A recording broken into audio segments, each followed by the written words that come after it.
सांप के काटने से अधोगति होती है, ये सुनकर के युधिष्ठिर जी बड़े दुखी हुए। लेकिन ब्राह्मणों ने कहा कि महाराज दुखी मत हो, सर्प तो काटेगा लेकिन एक संत के कृपा पात्र बनेगे हैं और संत इनको सत्संग कथा सुना करके और भगवान के धाम को भेज देगा। संत की कृपा से इनको भगवत धाम की प्राप्ति होगी। ये सुनकर युधिष्ठिर जी का दुख मिट गया। इधर श्री विदुर जी महाराज हस्तिनापुर आए, क्योंकि उद्धव से उनको सब पता चल गया था। हस्तिनापुर में श्री पांडवों ने, युधिष्ठिर आदि ने उनका बड़ा स्वागत किया है। युधिष्ठिर जी ने तो पूजा स्वागत करते हुए जब भोजन करके विदुर जी सोने लगे तो युधिष्ठिर जी स्वयं चरण दबाने लगे अपने चाचा जी का। और चरण दबाते दबाते उन्होंने कहा कि चाचा जी, जैसे कोई पक्षी अपने पंख से अंडे की रक्षा करे, वैसे आप हमेशा हम लोगों की रक्षा करते रहे, है ना। हम लोगों को छोड़ करके आप कहां चले गए। विदुर जी ने कहा कि युधिष्ठिर, मैं तीर्थ करने चला गया था। युधिष्ठिर जी कहते हैं कि चाचा जी, आप जैसे संत तीर्थ करने नहीं जाते हैं, आप जैसे संत तो तीर्थ को तीर्थ बनाने जाते हैं। आप जैसे संतों का जहां चरण पड़ जाए वही तीर्थ हो जाता है। भवद विधा भागवता तीर्थ भूता स्वयं विभो, तीर्थे कुर्वन्ति तीर्थानि स्वान्तस्थेन गदावृत। इसी का अनुवाद प्रेम रामायण में, जह जह संत चरण चली जावे, तह तह तीरथ होई सुहावे।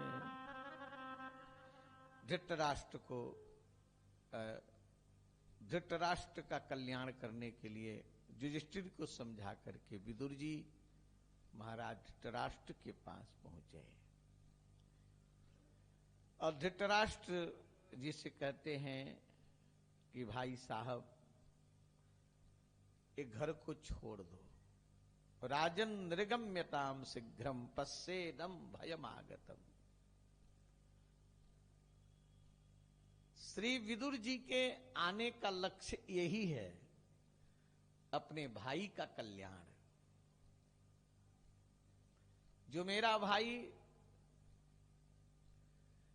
जिसके कारण पूरा महाभारत हुआ, आज भी संसार से इसकी विरक्ति नहीं हुई, आज भी संसार में आसक्त है। अब तक पुत्रों में आसक्त था, अब भतीजों में आसक्त हो गया। अब तक पुत्रों में आसक्त था, अब भतीजों में आसक्त हो गया। विदुर जी ने कहा कि भाई साहब घर छोड़ दो।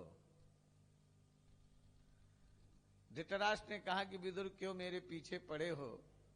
किराए का मकान तो छोड़ना नहीं चाहते, हमारा घर छुड़ा रहे हो। दुर्योधन मेरा बेटा तो था, लेकिन दुर्योधन के राज्य में पुत्र का सुख नहीं मिला। पुत्र का सुख तो धर्मराज युधिष्ठिर दे रहे हैं। यहां पर श्री विदुर जी झल्ला पड़े और विदुर जी ने ऐसी बात कही जिससे धृतराष्ट्र का मुंह फट जाए। इसलिए विदुर जी ने कहा कि भाई साहब थोड़ा शर्म करो, आप शर्म घोल करके पी गए हो। भीमापवर्जितम पिंडम आदत्ते गृहपालवत। भाई साहब, भीम के दिए हुए टुकड़े को ऐसे खा रहे हो जैसे कुत्ता कौरा खावे। आपका जीवन कुत्ते जैसे है। भीम का नाम इसलिए लिए कि धृतराष्ट्र सबसे ज्यादा भीम से ही जलता था, है ना? इसलिए भीम का नाम लिए कि भीम के दिए हुए टुकड़े खा रहे हो, शर्म नहीं लगती? जिस भीम ने तुम्हारे 100 पुत्रों को मारा, उसी का टुकड़ा खा रहे हो। अंत में धृतराष्ट्र ने कहा कि विदुर, मैं आंख से अंधा हूं और अंधे व्यक्ति को कोई न कोई सहारा चाहिए। चाहते हुए भी मैं कैसे घर से जा सकता हूं? विदुर जी ने कहा कि भाई साहब, यदि आप भजन का निर्णय कर रहे हैं तो मैं जीवन भर आपकी सेवा करूंगा। आपकी सेवा मैं करूंगा, घर तो छोड़ो, आप छोड़ के निकल तो जाओ, सेवा होगी आपकी, सेवा मैं करूंगा। यहां पर धृतराष्ट्र निकले हैं। समय नहीं कि मैं सुना सकूं, गांधारी भी साथ में गई है। महाभारत में तो वर्णन आता है, सियाराम, कुंती भी गई, लेकिन गांधारी गई। गांधारी भी साथ में जाती है। और धृतराष्ट्र और गांधारी को लेकर के श्री विदुर जी महाराज हरिद्वार पहुंचे। कहां जाते हैं? हरिद्वार। हरिद्वार का मतलब जानते हैं? कोई कोई हरिद्वार भी कहते हैं और हरिद्वार भी कहते हैं। अगर भगवान बद्रीनाथ जी का दर्शन करने जाओ तब भी हरिद्वार से ही जाना पड़ेगा। भगवान से मिलने के लिए भी वही दरवाजा है। जय जय, यही दरवाजा है। और भगवान केदारनाथ का दर्शन करने जाओ तब भी उसी रास्ते से जाएंगे आप। चाहे हरिद्वार कहो चाहे हरिद्वार कहो, वैष्णव हरिद्वार कहते हैं और शिव भक्त हरिद्वार कहते हैं। तो हरिद्वार ले गए। कहां ले गए? हरिद्वार।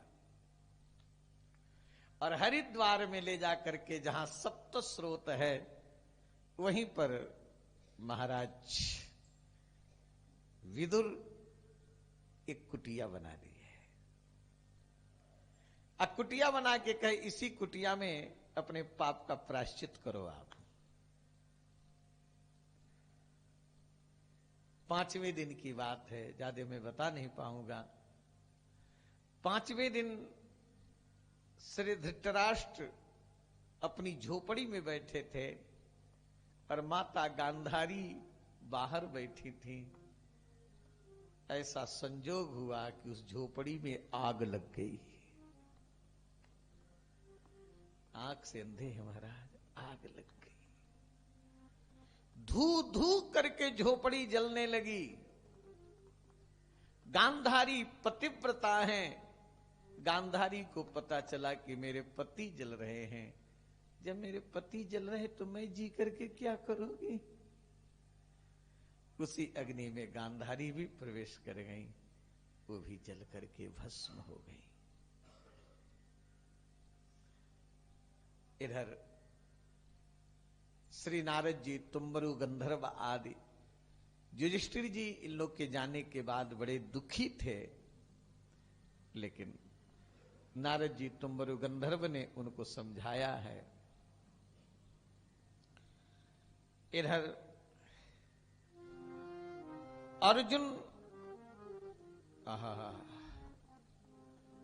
अर्जुन गए हैं द्वारिका भगवान की विशेषता जानने और 7 महीने तक लौटे ही नहीं। 7 महीने तक अर्जुन द्वारिका में ही रह गए। इधर युधिष्ठिर ने सारी विपरीत दशा को देखा है। क्या दशा देख रहे हैं? देवताओं की मूर्तियों से पसीना निकल रहा है, सूर्य की प्रकाश में कमी आ गई है,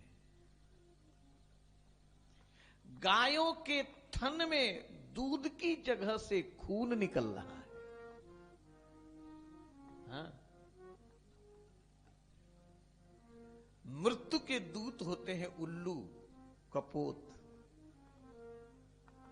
तो बड़ी तीक्ष्ण आवाज में बोल रहे हैं, मानो मृत्यु की सूचना दे रहे हैं। श्री युधिष्ठिर जी कहते हैं भीम से, गता सप्ताधुना मासा, गता सप्ताधुना मासा, भीमसेन तवानुजः नायाति कस्य माहेतुर् नाहं वेदेदमंजसा।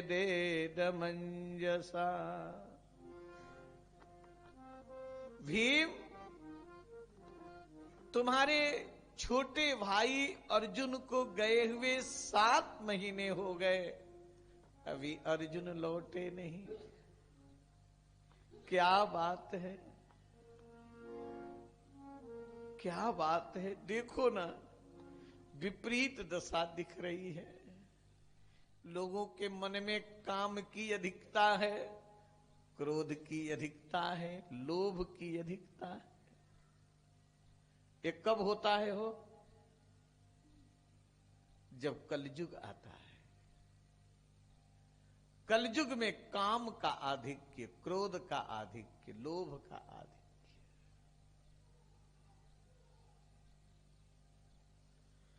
ये क्या दिखाई पड़ रहा है? इस प्रकार की बातें श्री युधिष्ठिर जी भीम से कर ही रहे थे, तब तक रोते हुए अर्जुन आए और युधिष्ठिर के चरणों में कटे वृक्ष की भांति गिर पड़े।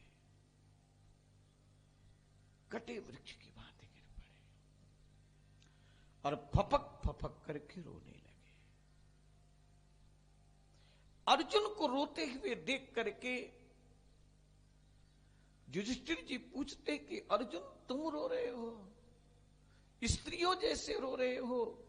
गांडीवधारी रो रहा है, जिसके प्रभाव से देवता भी प्रभावित होते, वह अर्जुन रो रहा है।